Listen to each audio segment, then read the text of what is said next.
12 mars dernier se courait au Mamelles la première course de côte de la saison 2000. La majorité des pilotes et de leurs machines étaient déjà prêts à en découdre.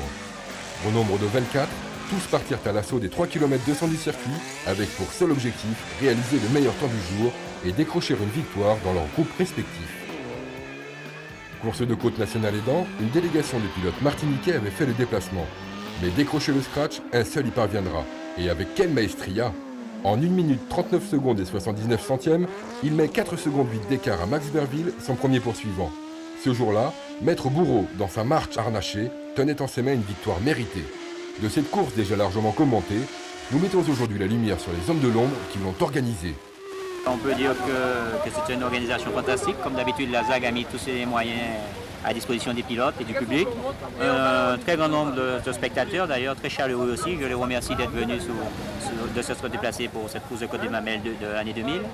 Et au niveau timing, je pense qu'on est largement dans les temps, parce que la course, la dernière voiture qui était nous sommes montés à 16h précises et c'était prévu de terminer à 16h. La dernière voiture, je pense qu'on n'a vraiment rien à dire, sinon un gros bravo à la ZAG. La ZAG, c'est l'Association sportive automobile de Guadeloupe, l'une des deux instances chargées de l'organisation des courses de côte et des rallyes dans notre région. Mais quel est le rôle de la ZAG ? Le rôle de l'association, c'est d'organiser les manifestations, que ce soit dans le cadre de la législation et de toutes les autorisations nécessaires et de la sécurité. Et ce qu'il faut, c'est mettre en place le circuit pour que les pilotes évoluent dans de bonnes conditions et que les spectateurs soient bien protégés. Et pour ce faire, il faut s'y prendre de bonne heure. 3 mois sont nécessaires pour rassembler les centaines de pièces indispensables à la bonne marche de l'épreuve. C'est ici, à Jarry, au siège de la ZAG, que tout est centralisé. Chacun a un rôle bien précis, président, secrétaire, commissaire de piste, commissaire technique, trésorier, directeur de course, officiel ou simple adhérent. C'est près de 80 personnes, toutes bénévoles, qui se répartissent les différentes tâches.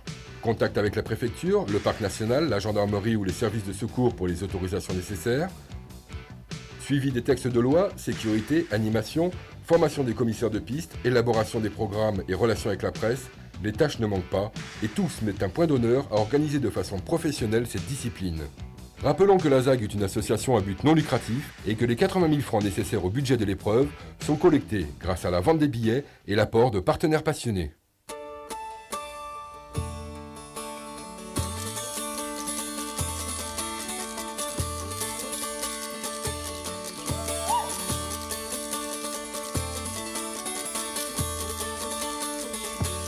La veille de l'épreuve, les membres de la ZAG s'affairent à préparer le circuit.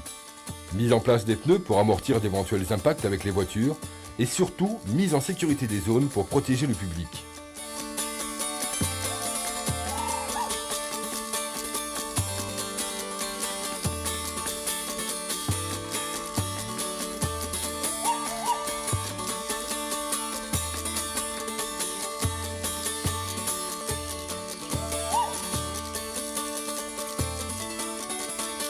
Dans l'après-midi, se déroule à Jarry chez l'un des partenaires les vérifications d'usage. Vérification administrative pour confirmer les inscriptions et distribuer leurs numéros aux pilotes. Vérification sportive effectuée par le directeur de course pour s'assurer de la validité des licences.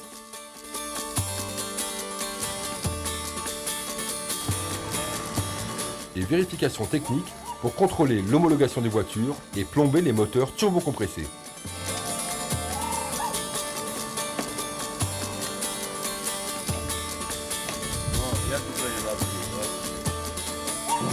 Les contrôles terminés, les bolides rejoignent le parc fermé où les pilotes s'observent une dernière fois du coin de l'œil avant la première confrontation de la saison.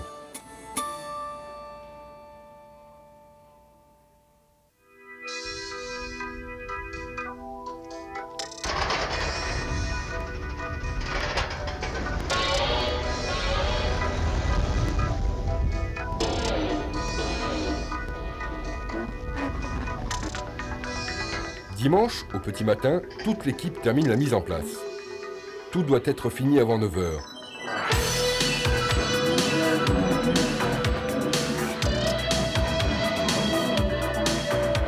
Radio, chronométrage, sécurité, tout est fin prêt. Les membres de la ZAG sont à leur poste. Le directeur de course parcourt une dernière fois le circuit et briefe les pilotes.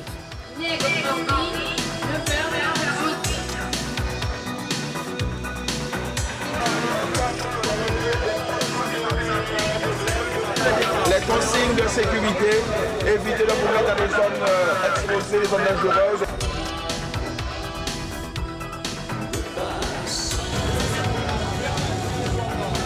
« 9h, officiels et concurrents sont sur la ligne de départ. Le show peut enfin commencer.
De belles bagarres sur la piste et une organisation sans faille, le public ne s'y est pas trompé. Le spectacle a été somptueux. Quant aux pilotes, tous ont été ravis du déroulement de cette manifestation. Dès qu'une course se termine à l'heure et qu'il n'y a pas de problème ou avec les spectateurs ou avec les différentes personnes qui sont sur le circuit, on peut dire que l'organisation a été bonne. C'est vrai qu'on a commencé ce matin à l'heure, on a fini à l'heure, donc de ce côté-là, rien à dire. Belle course, le temps s'est amélioré au fil de la journée, donc de ce côté-là, c'était top. Je crois que l'organisation a été conforme aux courses habituelles de la ZAC, c'est-à-dire une organisation sans faille, puisqu'on est parti à l'heure et on a fini assez tôt. On n'a pas perdu trop de temps entre les montées, on a une petite coupure juste avant les montées de classement. Bon, je crois que ça a été une très très bonne organisation. Messieurs de la ZAC, chapeau. Le niveau de professionnalisme de l'organisation est tel que régulièrement, pilotes et équipes métropolitaines font le déplacement. Je crois que les organisateurs viennent chez nous depuis 2-3 ans. Je crois qu'ils ont pu constater, notamment ça c'est une petite course, mais quand on organise les grands rallyes, tant que les grands fonds ou Kawikira, je crois que l'organisation est au top depuis pas mal d'années. Je crois que nous ne sommes pas en retard par rapport à la métropole.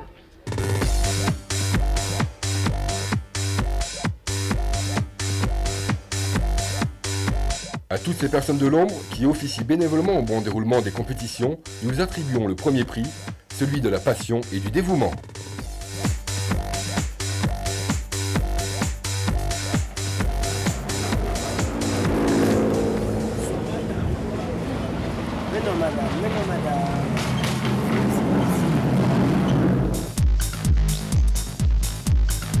Le Mecamag, c'est fini pour aujourd'hui. Rendez-vous dans 15 jours pour un prochain numéro.